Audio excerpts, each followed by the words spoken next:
Hello, ഇത് നമുക്ക് ഒരു ബൊക്കെ ഉണ്ടാക്കുന്ന വീഡിയോ ചെയ്താലോ? ഫസ്റ്റ് തന്നെ പറയാം, ഞാൻ ബൊക്കെ ഉണ്ടാക്കുന്നതിലൊരു എക്സ്പേർട്ടല്ല, ഞാൻ പഠിച്ചു വരുന്നേ ഉള്ളൂ. പക്ഷെ ഞാൻ എങ്ങനെയാണ് ബൊക്കെ ഉണ്ടാക്കാറുള്ളത് എന്നുള്ളതാണ് ഈ വീഡിയോയിലൂടെ ഞാൻ കാണിച്ചു തരാൻ ഉദ്ദേശിക്കുന്നത്.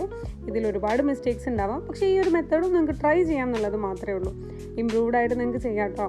ഇത് ജസ്റ്റ് ഞാൻ ചെയ്തുകൊണ്ടിരിക്കുമ്പോൾ വീഡിയോ എടുത്തുവെന്നേ ഉള്ളൂ. ഞാൻ ക്രാഫ്റ്റ് തുടങ്ങിയ കാലം മുതൽ ഈ ഫ്രഷ് ഫ്ലവറിൻ്റെ ബൊക്കെ അധികം ചെയ്യാറുണ്ടായിരുന്നില്ല. ഇപ്പോൾ പഠിച്ചു വരുന്നേ ഉള്ളൂ. നമ്മൾ ചെയ്യുന്നതിന് ഫ്രഷ് ഫ്ലവറും കുറച്ച് മിക്സഡ് ഫ്രഷ് ഫ്ലവേഴ്സും അതുപോലെ തന്നെ ഒരു അയാസിസുമാണ് വാങ്ങിച്ചിട്ടുള്ളത്. പിന്നെ അറിയാലോ, നമ്മുടെ ബൊക്കെ ഷീറ്റുമാണ് എക്സ്ട്രാ ആയിട്ട് വേണ്ടത്. ഫ്ലവർ നമുക്ക് ഇഷ്ടമുള്ളതുപോലെ അറേഞ്ച് ചെയ്യാം. നമുക്കൊരു ഐഡിയ ഉണ്ടെങ്കിൽ ഏത് രീതിയിലും ചെയ്യാം. എനിക്ക് പ്രത്യേകിച്ച് ഐഡിയ ഒന്നും ഇല്ലാത്തതിനെ കൊണ്ട് തന്നെ ഞാൻ എനിക്ക് തോന്നുന്ന പോലെയാണ് വെക്കുന്നത്. വെച്ച് നോക്കിയതിന് ശേഷം അങ്ങോട്ടും ഇങ്ങോട്ടും മാറ്റി വെച്ചിട്ട് ചെറിയ ചേഞ്ചസ് ഒക്കെ വരുത്താറാണ് പതിവ്. ഞാൻ ഫ്ലവർ ബൊക്കെ ചെയ്യുന്നതിനെക്കാട്ടും കൂടുതൽ ചോക്ലേറ്റ് ബൊക്കേസ് ആണ് ചെയ്യാറുള്ളത്. എനിക്ക് തോന്നുന്നത് അത് ഇച്ചിരി കൂടി എളുപ്പമാണെന്നാണ്. കാരണം ഫ്ലവേഴ്സ് ആവുന്ന സമയത്ത് നമുക്ക് അതിൻ്റെ അറേഞ്ച്മെൻ്റ് ഒക്കെ കുറച്ചും കൂടെ ഒരു ഐഡിയ വേണം. ചെയ്തിട്ടാണ് പഠിക്കുക കേട്ടോ. അപ്പോൾ ഞാനിപ്പോഴും പഠിച്ചുകൊണ്ടിരിക്കുന്നേ ഉള്ളൂ. പിന്നെ UAE ഫ്ലവറിൻ്റെ പ്രൈസ് ഞാനിത് 2-3 പ്രാവശ്യം ഡിസ്കസ് ചെയ്തിട്ടുള്ള മാറ്ററാണ്. UAE ഫ്ലവർ വളരെ എക്സ്പെൻസീവ് ആണ്. അപ്പോൾ ഈ കാണുന്ന പൂക്കൾ നാട്ടിൽ നിന്ന് വാങ്ങിക്കുകയാണെന്നുണ്ടെങ്കിൽ എത്ര രൂപ ആവുന്നുണ്ടാവും? 100 രൂപയുടെ അകത്തൊക്കെ അല്ലേ ആവുന്നുണ്ടാവുള്ളൂ. 100-200 ഒക്കെ ആവുന്നുണ്ടാവുമായിരിക്കും അല്ലേ? എന്നാൽ ഈ ഫ്ലവറിന് ഇവിടെ എത്ര രൂപയാണെന്ന് അറിയാമോ? 1000 രൂപ. 40 ദിറംസിൻ്റെ ഫ്ലവേഴ്സാണ് ഞാനിപ്പോൾ സെറ്റ് ചെയ്തുകൊണ്ടിരിക്കുന്നത്. എനിക്ക് തോന്നുന്നതേ ഈ ഫ്ലവേഴ്സ് കുറച്ചും കൂടെ നമുക്കിങ്ങനെ ഭയങ്കരമായിട്ട് വിരിച്ച് വെച്ച് കഴിഞ്ഞാൽ കുറച്ചും കൂടെ വലിയ സൈസായിട്ട് ഫീൽ ചെയ്യും. പക്ഷേ എനിക്കിപ്പോൾ കുറച്ചായിട്ട് ഏറ്റവും ഇഷ്ടം കുറച്ച് ഹാൻഡി ആയിട്ടുള്ള രീതിയിൽ ബൊക്കെ ചെയ്യാനാണ്. നമുക്കൊരു കുറച്ച് ചെറുത് എന്നാൽ ഭയങ്കര തിക്കായിട്ടുള്ള രീതിയിൽ സെറ്റ് ചെയ്യുന്നതിനോടാണ് ഇപ്പോൾ കുറച്ചായിട്ട് എനിക്ക് താല്പര്യമുള്ളത്. സോ ഞാൻ അങ്ങനെ ചെയ്യാൻ ട്രൈ ചെയ്തുകൊണ്ടിരിക്കുകയാണ് കേട്ടോ. അപ്പോൾ ഇനി നമുക്ക് ഈ ബൊക്കെ ഷീറ്റ്സ് കട്ട് ചെയ്യാം. ഇതിന് ഞാൻ 3 ഷീറ്റ്സാണ് യൂസ് ചെയ്യുന്നത്. 3 ഷീറ്റ്സ് കംപ്ലീറ്റ് വേണ്ടി വരില്ല, എന്നാൽ പോലും 3 ഷീറ്റ്സാണ് ചെയ്യുന്നത്. ഞാൻ എല്ലാ ഷീറ്റ്സും ജസ്റ്റ് ഒന്ന് നടു കട്ട് ചെയ്തെടുത്തിട്ടുണ്ട്. ഇത് ഞാൻ ഫോൾഡ് ചെയ്യുന്ന മെത്തേഡാണ്. ഇതിലും നല്ല രീതിയിൽ നമുക്ക് ഫോൾഡ് ചെയ്യാൻ പറ്റും കേട്ടോ.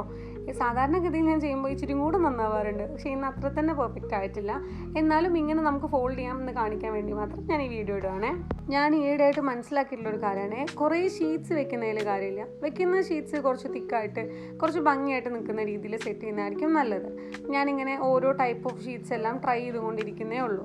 കുറച്ചും കൂടെ തിക്കായിട്ടുള്ള ടൈപ്പ് ഓഫ് ഷീറ്റുകളുണ്ട്, ടിഷ്യൂ ഷീറ്റ്സ് ഉണ്ട്, അങ്ങനെ കുറേ രീതിയിലുള്ളതുണ്ട്. പിന്നെ നമ്മളിത് സെറ്റ് ചെയ്യുന്ന സമയത്ത് കറക്റ്റ് സെയിം ലൈന് പോലെ, അതായത് അലൈൻമെൻറ്റ് കറക്റ്റ് ആയി കഴിഞ്ഞാൽ ബൊക്കെ കാണാൻ നല്ല ഭംഗിയുണ്ടാവും. എൻ്റെ ബൊക്കെ അത്ര വലിയ ഭംഗിയൊന്നും ഉണ്ടാവില്ല കേട്ടോ. ഞാൻ ചില ആളുകളൊക്കെ ചെയ്യുന്ന ബൊക്കെ കണ്ടിട്ട് ഭയങ്കരമായിട്ട് അഡ്മയർ ചെയ്യാറുണ്ട്, എന്ത് ഭംഗിയാണെന്നുള്ളത്. അങ്ങനെ അഡ്മയർ ചെയ്ത് അവർ ചെയ്യുന്ന ടെക്നിക്സ് എന്താണെന്ന് നോക്കി ഞാൻ പഠിക്കാൻ ശ്രമിക്കാറുണ്ട് കേട്ടോ. ഈ ആർട്ട് എന്ന് പറയുന്ന സാധനം ഉണ്ടല്ലോ, അത് ദിവസം തോറും ചേഞ്ച് ആയിക്കൊണ്ടിരിക്കുന്ന സാധനമാണ്. നമ്മൾ പഠിച്ചാലും തീരാത്ത സാധനമാണ്. ഓരോ പുതിയ ടെക്നിക്സും പുതിയ മോഡലുകളും പുതിയ ഫോൾഡിങ്സും കുറേ കാര്യങ്ങൾ നമുക്ക് ഇതിൻ്റെ അകത്ത് പഠിക്കാനുണ്ട്. നമ്മൾ വിചാരിക്കും ഇത് കഴിഞ്ഞു ഇത്രയേ ഉള്ളൂ എന്നുള്ള കാര്യം. അങ്ങനെയല്ല, ഓരോ ട്രെൻഡിനനുസരിച്ചിട്ടും ഓരോ രീതിയിൽ കാര്യങ്ങൾ മാറിക്കൊണ്ടിരിക്കുകയാണ്. അപ്പോൾ ഈവൻ ഞാനിപ്പോൾ ചെയ്യുന്നത് ഗിഫ്റ്റ് അറേഞ്ച്മെൻറ്റ് മാത്രമാണ്. ഇപ്പോൾ പണ്ടത്തെ പോലെ സ്ക്രാപ്പ് ബുക്സോ എക്സ്പ്ലോഷൻ ബോക്സോ ഒന്നും ഞാൻ ചെയ്യാറില്ല. എന്നിരുന്നാൽ പോലും നമ്മൾ ഗിഫ്റ്റ് അറേഞ്ച് ചെയ്യുന്നതിൽ പല ടെക്നിക്സും പുതുതായിട്ട് വരുന്നുണ്ട്. ഓരോരോ വെറൈറ്റി ഐഡിയാസ് ഓരോ പിള്ളേർ കൊണ്ടുവരുന്നുണ്ട്. ഭയങ്കര രസമുള്ള പരിപാടിയാണ്.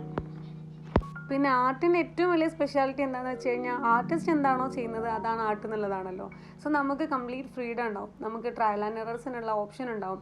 നമുക്ക് ഓരോന്നും ട്രൈ ചെയ്ത് നോക്കുമ്പോഴാണ് ഇത് അടിപൊളിയാണ് ഇത് അടിപൊളിയല്ല എന്നുള്ള കാര്യങ്ങൾ മനസ്സിലാവുന്നത്. തെറ്റുകൾ തിരുത്താനുള്ള ഓപ്ഷനും അതിൽ നിന്ന് തന്നെയാണ് കിട്ടുന്നത്. ഇനി ഇതിൽ നമുക്ക് ഒരു റിബണും അതുപോലെ തന്നെ വിഷ് കാർഡും കൂടെ ആഡ് ചെയ്താൽ നമ്മുടെ ബൊക്കയുടെ പരിപാടി കഴിഞ്ഞു. അപ്പോൾ ഇങ്ങനെയുണ്ട് നമ്മുടെ ബൊക്കയുടെ ഫൈനൽ ലുക്ക്. ഇഷ്ടപ്പെട്ടാൽ പറയണേ.